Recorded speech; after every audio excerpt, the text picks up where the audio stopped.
तर आम्ही ना आता चाललो आहे अकलूजला. तर अकलूजची मला आली होती प्री वेडिंग शूटची ऑर्डर.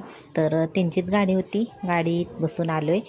तर पहिला मेकअप लुक आहे ना, तर तो घरातूनच केला होता आणि जो सेकंड लुक आहे तर तो करायचा होता बाहेरच. तर इथं मंदिर आहे गणपतीचं. तर खूप छान लोकेशन आहे आणि आम्ही इथं ज्यावेळेस आलतो ना, तर तेव्हा ऑलरेडी 2 ते 3 असं फोटोशूट चालू होते. मग काय ह्यांचं चालू होतं, सुरू होतं. म्हटलं चला आता ह्यांचं चालू आहे तोपर्यंत आपण पण मस्त असं दर्शन घेऊया. तर हे आहे मंदिर आणि खूप शांत, छान ऊन पण नव्हतं, त्यामुळं क्लायमॅट एकदम छान होतं. थोडंसं बसले, बसून झाल्यानंतर दर्शन घेतलं आणि लिहिलं होतं, सूचना होते बरं का, लहान मुलांनीच फक्त आहे तर झोक्याचा किंवा बाकीचे खेळणे आहेत तर त्याचा वापर करायचा. पण मला काही बसूच वाटेना.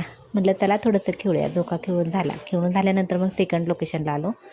तर इथं गार्डनच आहे आणि इतकं छान वाटत होतं ना. थोडासा हलकासा पाऊस पण पडायला लागला होता आणि सेकंड लुक मस्त छान असं केलं होतं. चला आजचा व्हिडिओ आहे तर कसा वाटला कमेंट करून नक्की सांगायचा आहे. चला तर मग बाय.